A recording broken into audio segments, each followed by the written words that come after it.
Bonjour à vous. Comme d'habitude, si cette vidéo vous a plu, un petit pouce, un abonnement, éventuellement un petit don, lien dans la description, cela me permet de publier régulièrement si vous appréciez mon travail, bien sûr.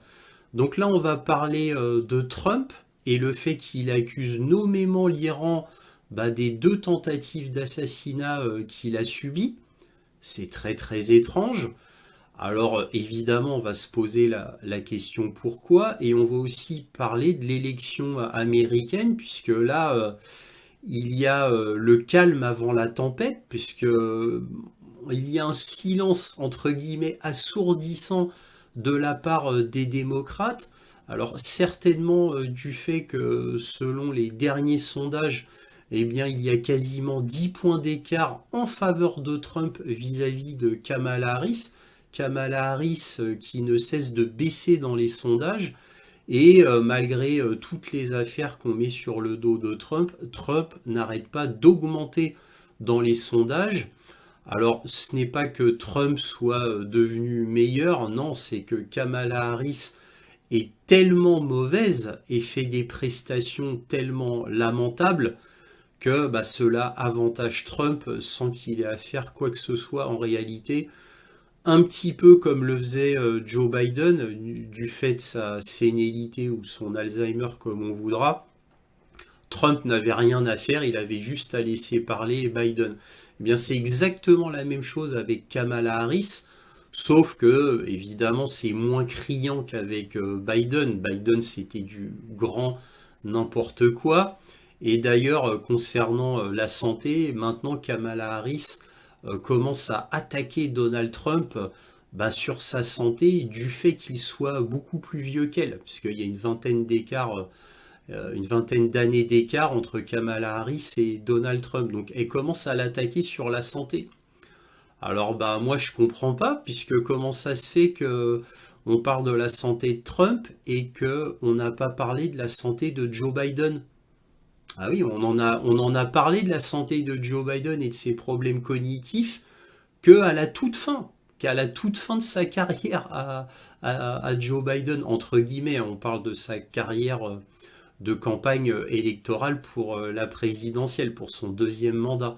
Ah oui, parce que tous les médias occidentaux cachaient de manière flagrante les problèmes cognitifs de Joe Biden, son Alzheimer, donc ou sa sénilité, encore une fois, on ne sait pas trop, hein.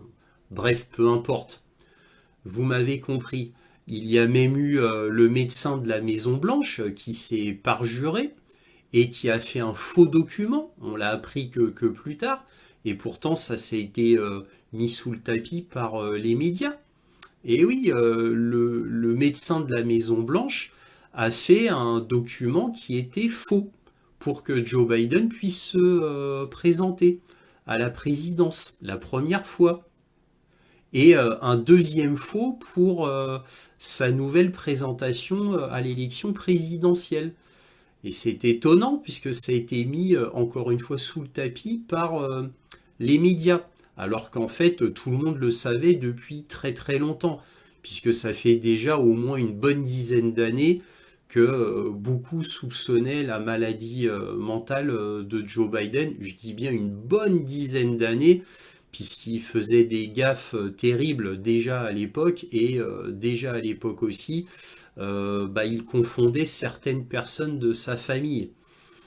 Donc et surtout concernant ses deux fils. Donc c'était très très très très gênant.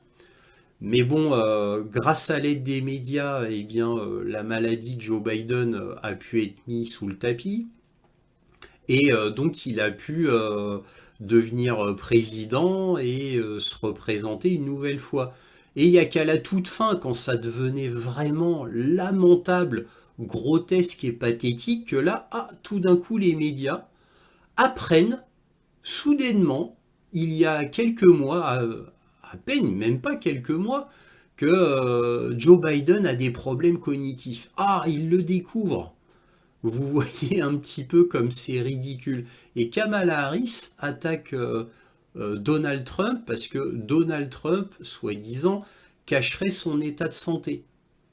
Alors bon, je ne sais pas, peut-être. peut-être, mais en tous les cas, Trump, lui, apparaît fringant, apparaît en complète capacité mentale, fait des interviews sans problème, se bat très bien, il a l'air très dynamique, mais en tout cas, ça ne se voit pas. Voilà. Bref, nous verrons. En tous les cas, comme je le disais dans le titre, c'est le calme avant la tempête, parce que c'est quand même étonnant que les démocrates, là, tout d'un coup, montrent une certaine apathie. Ça ne leur ressemble pas. Prépare-t-il un coup? Nous ne le savons pas, évidemment. On le saura qu'au moment fatidique.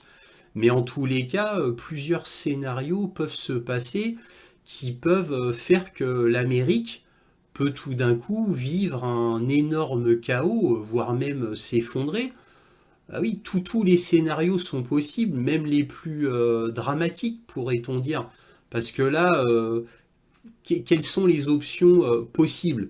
Alors, des exemples, hein, évidemment, on ne peut pas donner tous les exemples possibles, mais des exemples auxquels on peut penser rapidement, c'est Trump gagne les élections, voilà, tout simplement. Alors, chaos dans le pays, etc.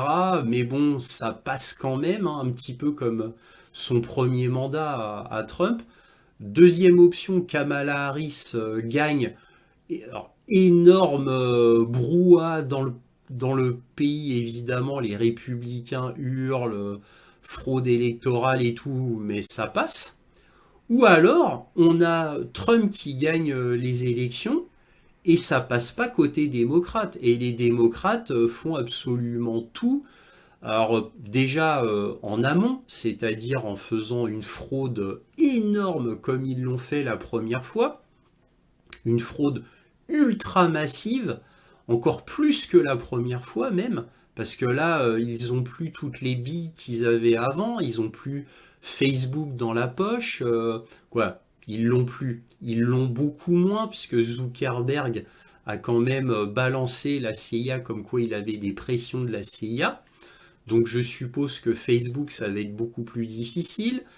Twitter, l'énorme aide de Twitter concernant la fraude électorale, où Twitter s'était énormément engagé côté démocrate et en censurant les comptes républicains, eh bien ça c'est terminé, donc ça va être beaucoup plus difficile, et surtout qu'on ne peut pas réutiliser exactement les mêmes méthodes que la première fois. Bon, je peux me tromper, hein.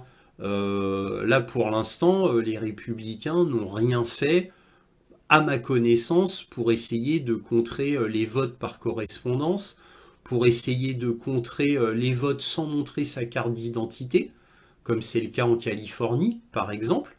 Donc, c'est des trucs absolument énormes, et je ne vois pas les républicains combattre cela. Mais bon, bref, passons. Donc disais-je, Trump gagne son élection et malgré tous les coups tordus des démocrates, malgré l'essai de fraude électorale massif, en imaginant que tout ça ne réussisse pas et que Trump est bel et bien élu, eh bien les démocrates peuvent faire des choses absolument terribles, hein, par exemple, juste avant que Trump ait vraiment le pouvoir, hein, je crois que il hérite des pouvoirs que le 15 janvier, si ma mémoire est bonne. Bref, donc avant que Trump ait tous les pouvoirs, les démocrates pourraient très bien faire rentrer tous les immigrés du Mexique en ouvrant complètement les frontières afin qu'il y ait un arrivage massif pour augmenter considérablement l'insécurité aux États-Unis qui est déjà, à mon humble avis, à un point critique.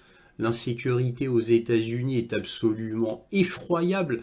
Et quand je dis effroyable, croyez-moi sur parole, j'ai vu tellement, tellement de reportages américains ces temps-ci aux États-Unis, ces derniers mois, c'est absolument terrible. Alors, bien entendu, tous ces reportages, on ne les voit pas en Europe, on ne les passe qu'aux États-Unis, étrangement. mais en tous les cas, c'est ce qui se passe aux États-Unis au niveau de l'insécurité. C'est effroyable, parce qu'en en fait, il n'y a aucun État qui y échappe, peut-être à part les États les plus campagnards, là où il y a entre guillemets les rednecks, hein, mais sinon, voilà, c'est absolument terrible, hein. Même des quartiers huppés, hein, de New York, par exemple, sont touchés, ou des quartiers huppés de Washington, D.C., hein. Donc c'est absolument terrible. Bref, donc les démocrates, en dernier recours, peuvent faire appel à ce plan B. Donc par exemple, les immigrés qui arrivent en masse, pour ennuyer le plus possible Donald Trump, pour que ces 4 années présidentielles soient un véritable cauchemar pour lui. Parce que les démocrates, c'est pas du genre à s'arrêter à ce détail. Eux, ils seraient prêts, alors je le pense tout du moins, j'en suis persuadé, à détruire le pays juste pour ennuyer Donald Trump. Alors j'espère que je me trompe sur toute la ligne, hein, mais en tous les cas, c'est l'image qu'il donne, hein, des jusqu'au boutiste, dès la fin justifie les moyens, hein. Ils sont comme ça, c'est des enragés, hein. Il n'y a pas pire que des idéologues fanatiques. Il n'y a pas pire. Alors, je dis les démocrates vis-à-vis de Trump, hein, mais il y a des républicains qui sont aussi pareils, hein, ne l'oublions pas. Les néocons, certes, on va dire la grande majorité fait partie des démocrates, mais il y a aussi des républicains, hein. Et ils ne sont pas très peu. Il y a une petite partie républicaine que j'estimerais comme ça à vue de nez à 20%, qui sont aussi des néocons. Et donc, c'est-à-dire, ils ont exactement la même idéologie que les démocrates. Alors, le coup des 20%, ce n'est que mon opinion à vue de nez comme ça, hein. Prenez pas ça pour argent comptant, hein, surtout pas. Bref, donc tout cela serait très très inquiétant. Et puis, à l'inverse, on a Kamala Harris qui est élue, comme je viens de vous le dire, c'est encore une autre option. Euh, voilà, hurlement des républicains, etc. Et là, tout d'un coup, insurrection dans le pays, les armes arrivent, ça devient le chaos complet. Les républicains, quoi, les militants républicains vont dans la rue.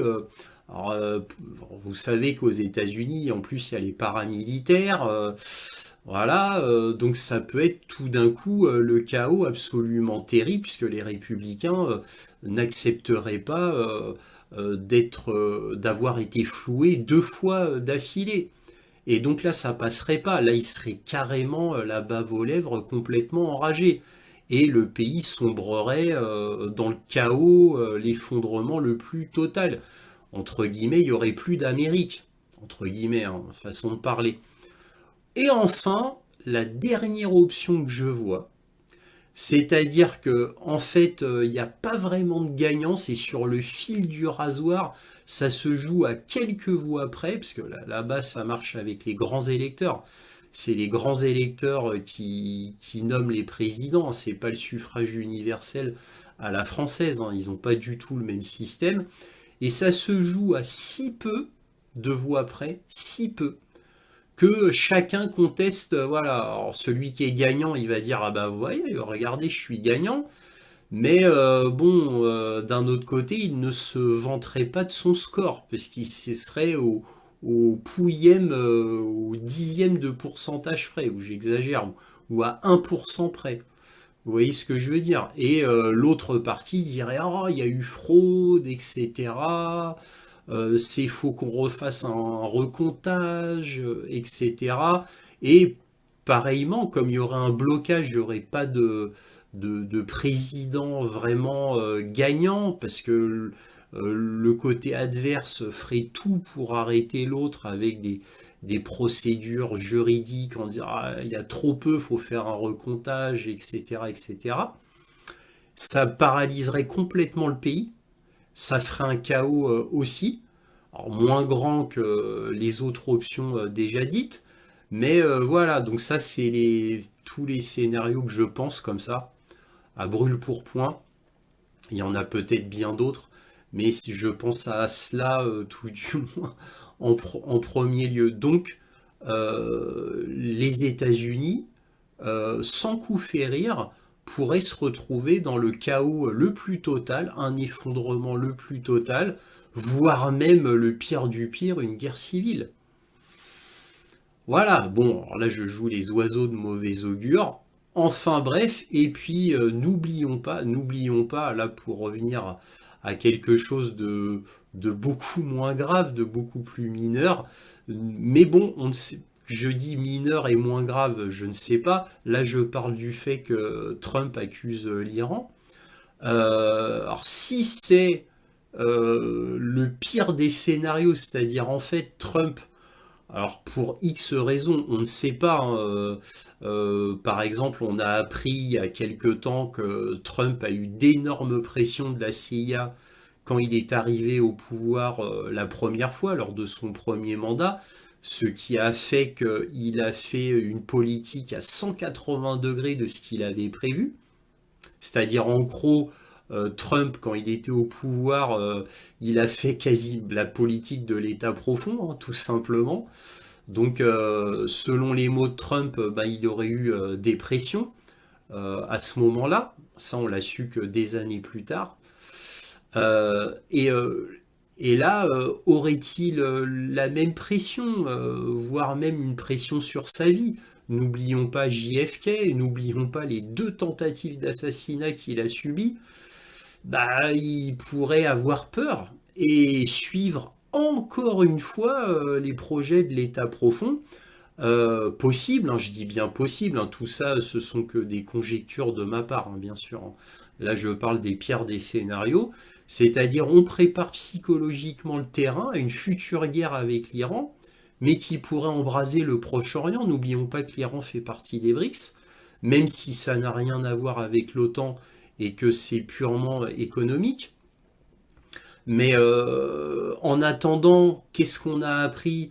On a appris que l'Iran était soutenu par la Russie et que en sous-main, on va dire de manière très furtive, l'Iran est aussi soutenu par la Chine, évidemment par la Corée du Nord, mais ça va sans dire. Donc voilà, la Chine est extrêmement discrète, mais à l'aide, alors diplomatiquement, politiquement et financièrement, par des contrats, etc., à l'aide de l'Iran. Donc on ne sait pas ce qui peut se passer, parce que la Chine, et ni la Russie d'ailleurs, ne veulent d'un embrasement au Moyen-Orient. Ils n'en veulent pas. La Chine, ça l'arrange d'avoir un pétrole pas cher, bien entendu. Et bon, ça arrange pas non plus la Russie, parce qu'un embrasement du Moyen-Orient, c'est une guerre énorme, c'est pas bon pour les affaires, même si au début ça arrangerait la Russie à cause des coûts du pétrole qui exploseraient, mais à la fin ça pourrait gêner beaucoup les affaires s'il y a une vraie guerre. Sans compter que, en réalité, ça n'arrangerait pas les États-Unis. En réalité, je parle d'un vrai gouvernement normal et honnête, parce que le prix du pétrole ben, exploserait, bien évidemment. Mais nous savons tous qui gouverne les États-Unis, c'est pas un gouvernement normal.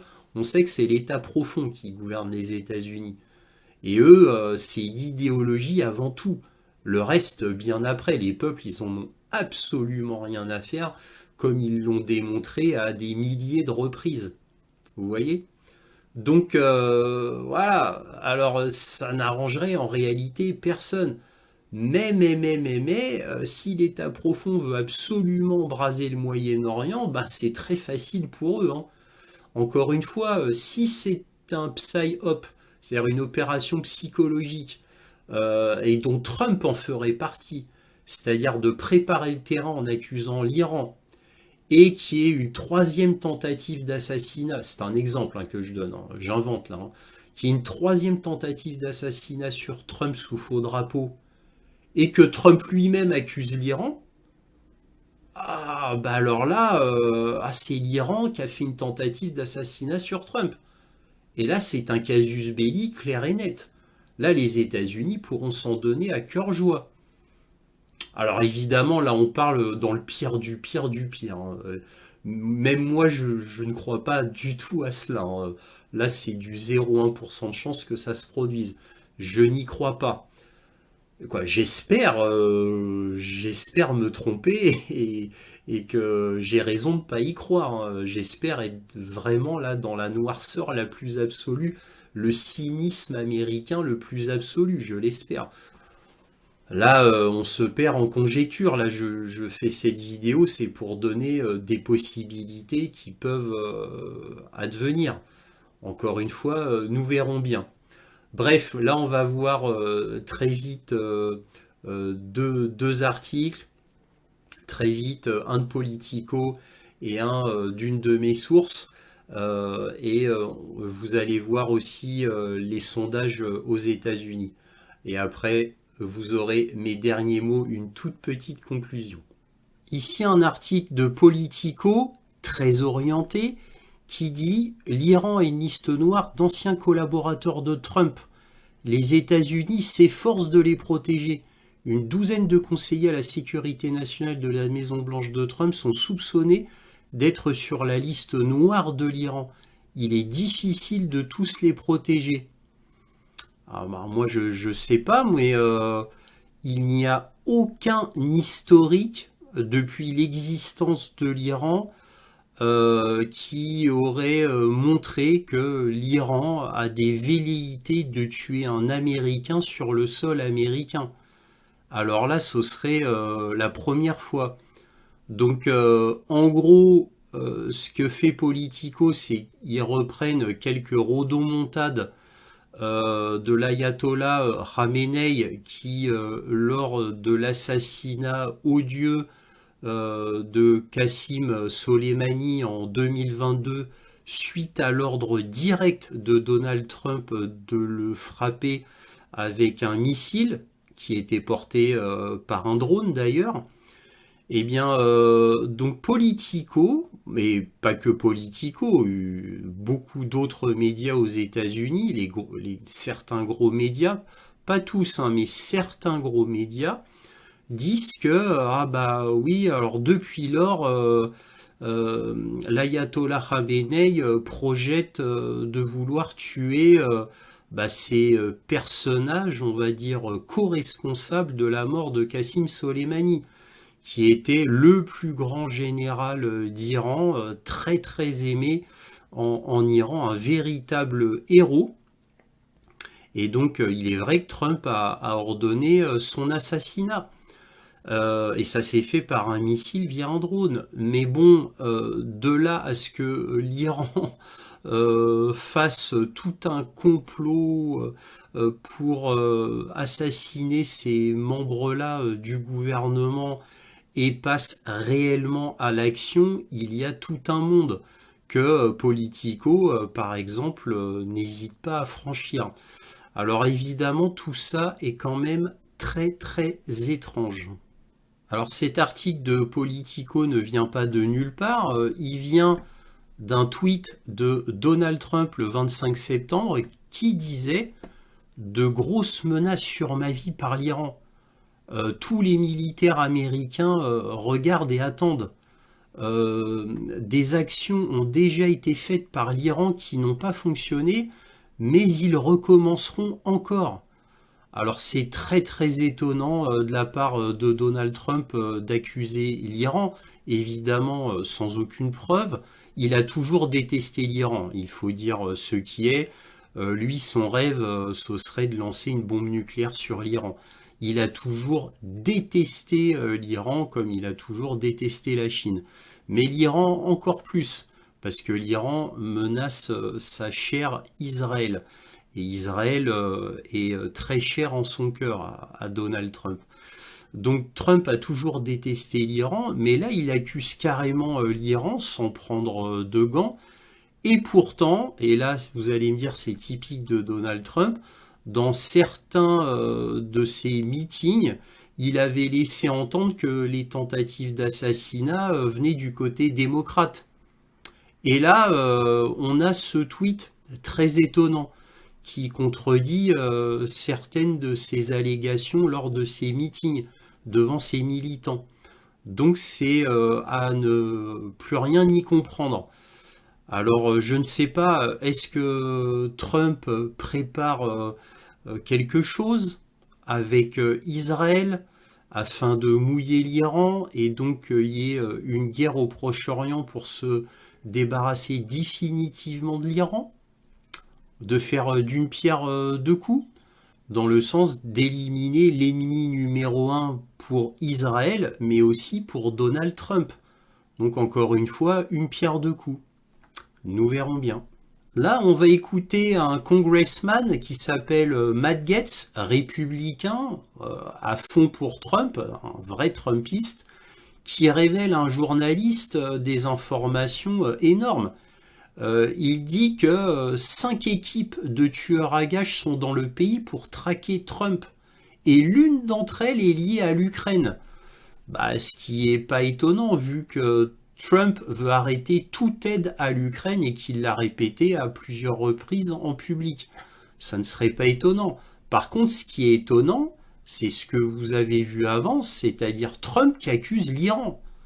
Et sans aucun élément probant à donner, ni une vraie motivation. Alors oui, Trump est contre l'Iran à fond, mais tous les autres présidents américains l'étaient aussi.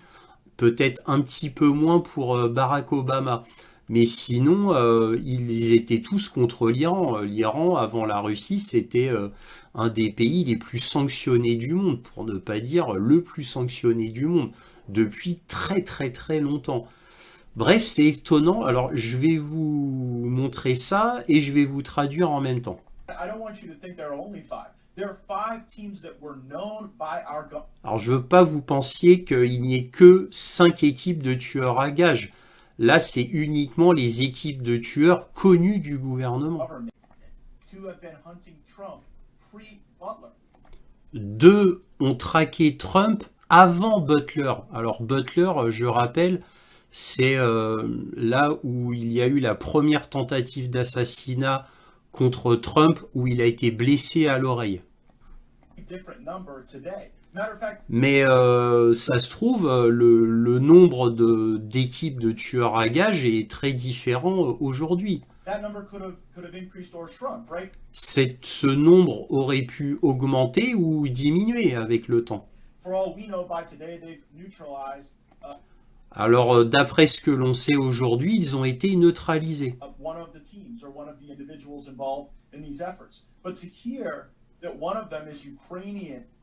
Et là, attention, une de ces équipes est ukrainienne.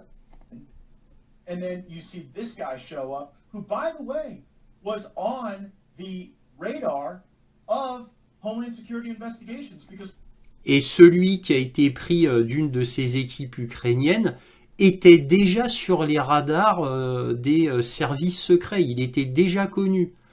Bon, bref, ça dure un peu longtemps, je m'arrête là. Mais vous voyez que Matt Gaetz donc, fait le lien directement avec l'Ukraine en se demandant mais qu'est-ce que ça vient faire là? C'est très très étonnant. Donc vous voyez, ça rend d'autant plus incompréhensible les attaques sur Trump et que Trump pense que ça vient de l'Iran. Pourquoi dit-il ça? Quels sont les éléments? Là, d'après Matt Gaetz, quand on écoute tout, eh bien, bon, bah, ce sont les équipes, bon, bah, sont américaines. Hein, apparemment, c'est des Américains. Et une de ces équipes, elle est ukrainienne. Donc, c'est quand même énorme comme information donnée par Matt Gaetz. Mais bon, voilà, on ne peut rien en conclure, à part que ça épaissit le mystère, surtout vis-à-vis des déclarations de Trump, qui là, pour le coup, deviennent incompréhensibles. Parce que vous doutez bien que si Trump avait une quelconque preuve, un quelconque document qui relierait ces équipes de tueurs à gages avec l'Iran ou même quelque chose qui n'a rien à voir avec les tueurs à gages, mais qui relierait avec l'Iran d'une quelconque manière que ce soit, vous doutez bien que Trump l'aurait dit ou l'aurait montré. Mais là, non, c'est juste, il dit ça comme ça, que c'est l'Iran. Et là, si on en croit cet homme du Congrès, Matt Gaetz, c'est bon, bah, aucun rapport avec l'Iran et même plutôt lié avec l'Ukraine. Et là, tout d'un coup, ça devient logique.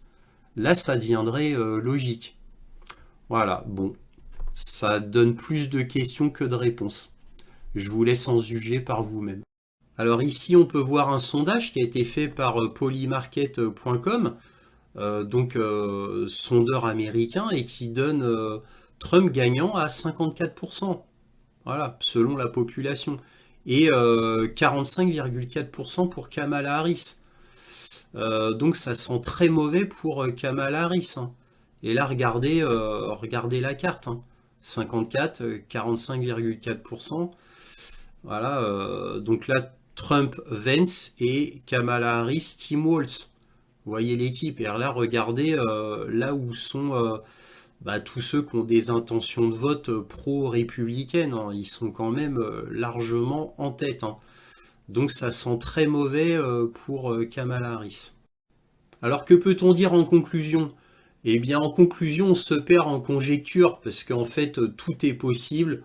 On ne peut rien savoir. Là, cette vidéo, c'est juste pour vous donner des éléments, hein, qui sont quand même intéressants à savoir et quelques possibilités. Mais encore une fois, je le répète, tout est possible. On ne sait pas ce qui peut arriver. Si le destin fonctionne normalement, bah, normalement, étant donné les sondages qui sont quasiment unanimes aux États-Unis, Trump doit gagner. Et donc, Kamala Harris, normalement, doit s'incliner. Kamala Harris, elle a une extrême mauvaise réputation aux États-Unis depuis déjà des années. Elle a été pistonnée toute sa vie, c'est comme ça qu'elle a eu toute sa carrière en réalité, et surtout aussi grâce à son mari. Donc tout le monde le sait, elle est tellement stupide aux États-Unis qu'elle a même le surnom de Haiti. Alors évidemment, ça on vous ne le dira pas dans les médias occidentaux, mais moi qui suis les médias américains assez souvent et qui regarde les tweets de certains politiciens américains, évidemment principalement démocrates, mais aussi de certains acteurs un peu rebelles et bien sûr d'Elon Musk. Donc elle a ce surnom d'Haiti parce qu'elle aurait un QI de 80. Donc c'est très faible, bien entendu. Bref, bon, on se moque. Mais en attendant, normalement, dans un monde normal, encore une fois, dans le scénario le plus lisse, le moins controversé, Trump gagne, les démocrates hurlent, bien évidemment, le pays subit des soubresauts, mais ça passe quand même. Voilà, il n'y a plus de guerre en Ukraine, etc., etc. Alors maintenant, espérons que c'est ce scénario-là qui adviendra. Espérons-le. Normalement, c'est ce qui est de plus probable. Mais bon, dans le monde dans lequel on vit de nos jours, tout est possible. Et quand je dis tout est possible, je parle du pire. Le pire est toujours possible, hein. N'oublions pas le Covid, les vaccins, etc., hein. Ah là, maintenant, on ne peut plus s'étonner de rien, hein. Il faut être prêt à tout. Bref, je m'arrête là. Si cette vidéo vous a plu, un petit pouce, un abonnement, éventuellement un petit don, lien dans la description. Merci à tous de votre soutien à cette chaîne et toujours, soyez curieux.